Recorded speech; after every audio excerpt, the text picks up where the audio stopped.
back at me. I don't know what happened. Guess we weren't meant to be. I know we had problems. I thought we could fix them, but we got tired. There's nothing left to do but to say goodbye and try to move on. I'll get over you, only wish that I knew how to go on.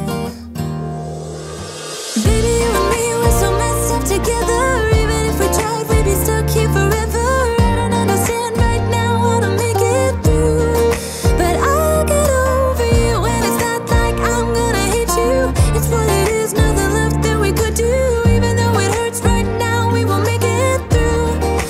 I'll get over you. I'll get over you.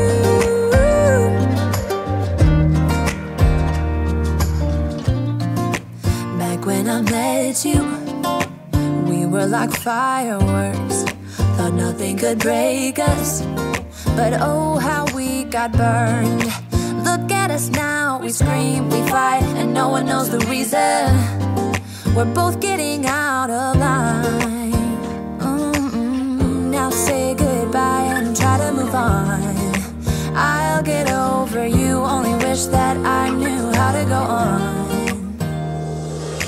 Baby, you and me, we're so messed up together. Even if we tried, we'd be stuck here forever. I don't understand right now how to make it through, but I'll get over you, and it's not like I'm gonna hate you. It's what it is, nothing left that we could do. Even though it hurts right now, we will make it through. I'll get over you. I'll get over you.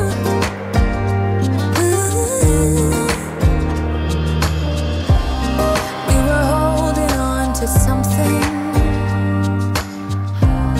that we both know couldn't work, so we should try to say goodbye. You know we had our problems, so now we have to try to move on. Baby, you and me, we're so messed up together. Even if we tried, we'd be stuck here forever. I don't understand right now how to make it through, but I'll get over you, and it's not like I'm gonna hate you. It's what it is, nothing left that we could do. Even though it hurts right now, we will make it through. I'll get over you. I'll get over you. Oh, I'll get over you.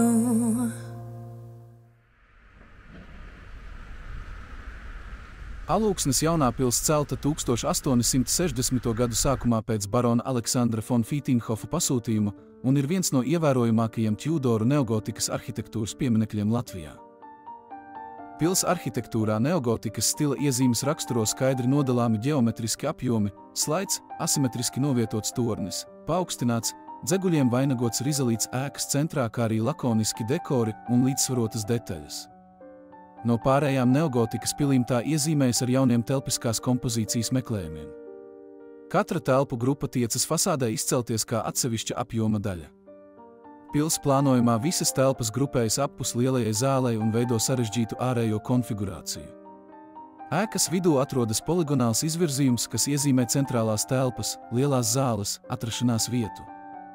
Appus šī izvirzījuma atrodas divas ieejas pilī. Viena ieeja atrodas ēkas daļā, virs kuras paceļas pils tornis, savukārt otra ir iedziļināta celtnē, un virs tās izbūvēta loģija.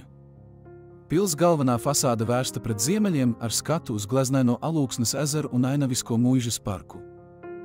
Zem pils torņa virs vienas no galvenajām ieejām redzams Fītinhofu dzimtas ģerbonis, lapsa kā gudrības un viltības simbols un 3 gliemežvāki uz vairoga. Pils organiska plānojuma un ārējā tēla saikne liecina par progresīvu pieeju telpiskās uzbūves izstrādē un ieskicē tās tendences, kas attīstījās vēlāk, jūgendstila periodā. Par Alūksnes pils projekta autoru pārbaudītu ziņu nav.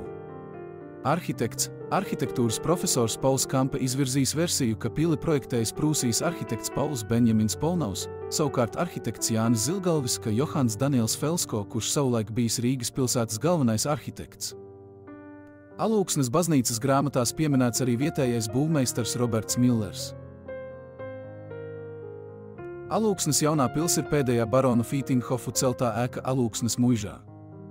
Pēc Pirmā pasaules kara, mainoties varām un sākoties juku laikiem, baroni von Fītinghofi devās prom no savas vasaras rezidences, paņemot līdzi arī daļu no pils interjera.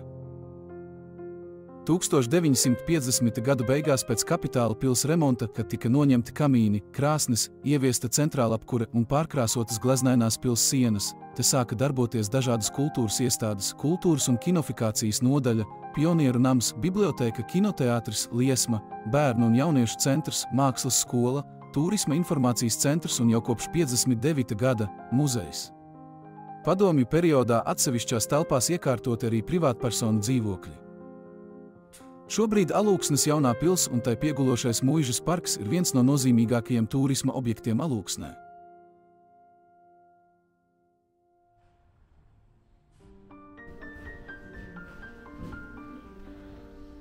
Muižkungu guļamistaba veidota no 19. un 20. gadsimta interjera mēbelēm eklektikas stilā, kas sevī apvieno dažādu stilu un laikmetu sajaukumu, un Bīdermejera stilā, kas ir vienkāršota interpretācija ampīra stilam, kur tiek izcelts koksnes dabīgais skaistums, izturība, praktiskums un ērtība. Mēbeles no Jāņa Medmana privātās kolekcijas.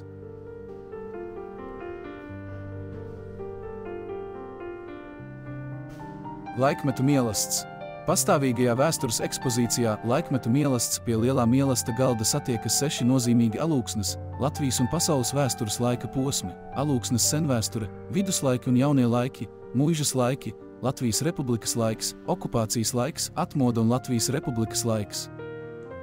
Pirmā ekspozīcijas daļa – aizvēstures un seno laiku vēstures periods, vēsta par Baltijas somu un latgaļu cilšu atstātajām liecībām Alūksnes teritorijā. Otrā par viduslaiku un jauno laiku periodu, kad savu varenību un norietu, mainoties vācu, poļu, zviedru un krievu varām, piedzīvoja Livonijas ordeņa pils. Ekspozīcijas trešā daļa stāsta par muižas laiku un baronu von Fītinghofu dzimtas darbību un atstāto mantojumu, savukārt ceturtā daļa par Latvijas Republikas dibināšanu, Latvijas neatkarības kara cīņām, saimnieciskās un kultūras dzīves uzplaukumu, kā arī 7. Siguldas kājnieku pulka ieguldījumu Alūksnē. 5. ekspozīcijas daļa iepazīstina ar laiku, kad Latvijā valdīja nacistiskā un padomju vara. Kad pārdzīvots karš, pārciestas skarbās represijas un krasi politiskie, ekonomiskie un kultūras dzīves pārkārtojumi.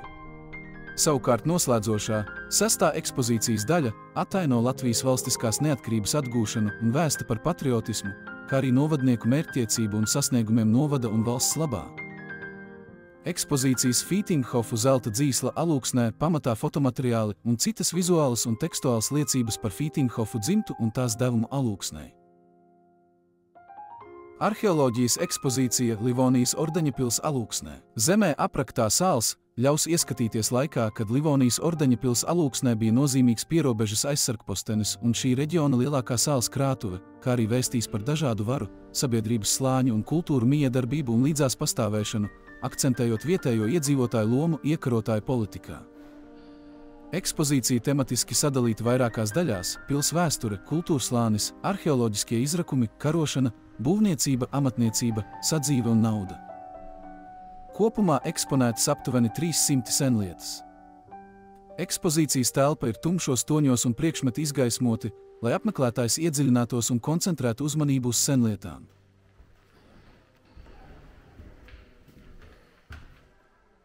Alūksnes aptiekas. Kopš neatminamiem laikiem slimnieku ārstēšanā un veselības aprūpē nozīmīga loma ir bijusi zālēm. Sākotnēji cilvēki tās meklēja dabā, lai veiksmīgi pielietotu veselības stiprināšanai. Ar laiku parādījās profesionāli dziednieki, kuri krāja zināšanas par zāļu gatavošanu un lietošanu, nododot pieredzi no paudzes paudzē. Ceļš līdz iestādēji, kurā gatavoja un tirgoja zāles, bija ilgs un grūtību pilns. Tas vijās cauri gadsimtiem, liekot aptiekāriem pārvarēt daudz šķēršļu, lai konkurētu ar drogu un garšvielu tirgotājiem, kā arī apliecinātu sevi farmācijas profesijā. Arī Alūksnes aptiekām ir sena un interesanta vēsture, kuru var izzināt izstādē Alūksnes aptiekas.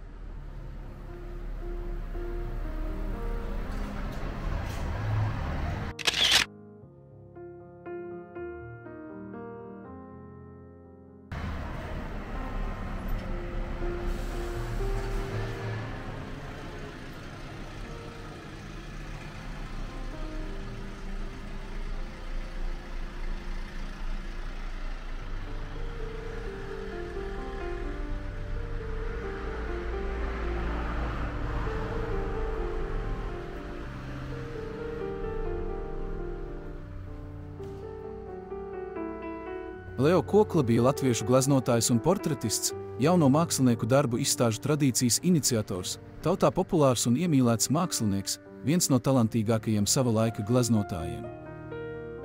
Leo Kokla bija aktīvs mākslas dzīves veidotājs un vērtētājs. Strādājis visos žanros, bet īpaši atzīmējami portreti. Viens no pirmajiem māksliniekiem, kurš pēckara laikā meklēja jaunu attieksmi pret attēlojamo personu portretā, cenšoties izteikt viņa būtību.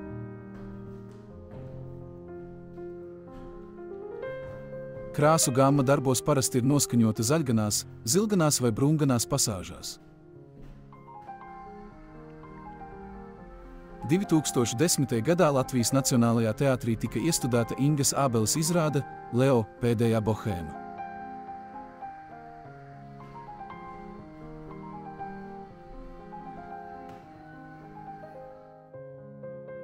Izstāde no trimdas Latvijā. Austras Lindes 120 tautu meitu miniatūras veido 120 lēles latviešu novadu tautas tērpos, kurus darinājusi trimdā ASV dzīvojusī mūsu novadniece Austra Linde.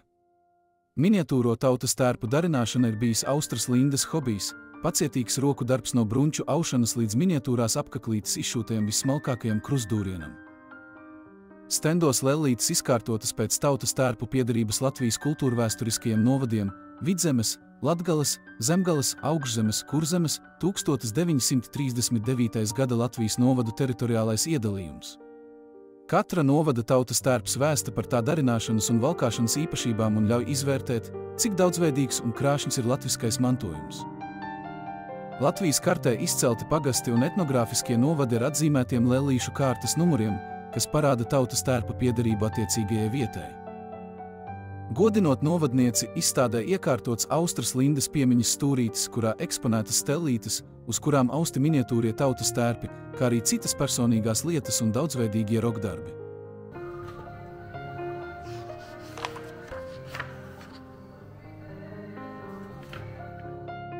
Alūksnes muzeja krājums glabā bagātīgu 20. gadsimta pirmās puses un padomju gadu fotogrāfiju klāstu, kas tiek papildināts arī mūsdienās. 2009. un 2013. gadā muzejs organizēja fotoakcijas, kuru laikā tika veikta Alūksnes ēku fotofiksācija no tā skatu punkta, kādu to iemūžinājuši 20. gadsimta fotogrāfi.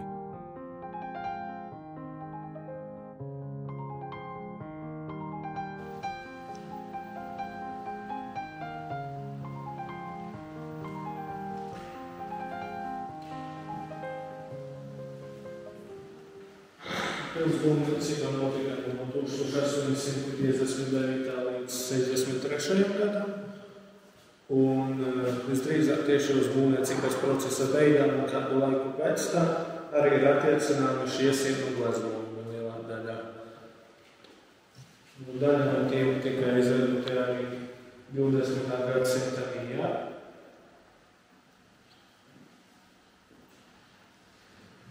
Piemēram, šeit bijušajā krāsnes vietā augšā redzēt uzrakstu Štombēl.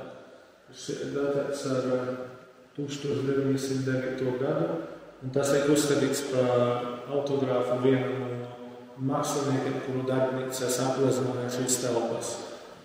Jo tolaik tur priekšā bija krāsnes, un viņš tika atstāts tādā nemanāmā vietā.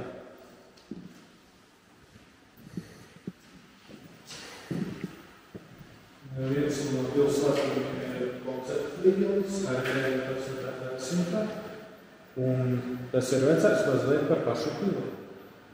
Pilsētniecība sākās 1859. gadā, un šis ir Jūlija Blītnera darbnīcas modelis no visdrīzāk 1854. Alūksnes muzejas krājumā, tas ir no Ziemeļmuižas, bet iespējams, ka tās ir piederējis Spītīnkofiem, kuri atstāja to Ziemeļmuižu kā tādu. Multimediāla ekspozīcija Helēnas dziedājums ir Alūksnes muižas pēdējās mantinieces, baroneses Helēnas, vēstījums par baronu Fītinghofu dzimtu un viņu atstāto mantojumu Alūksnē. Ekspozīcija baudāma Alūksnes jaunās pils restaurētajos mūzikas salonos, klavieru un ērģeļu istabās.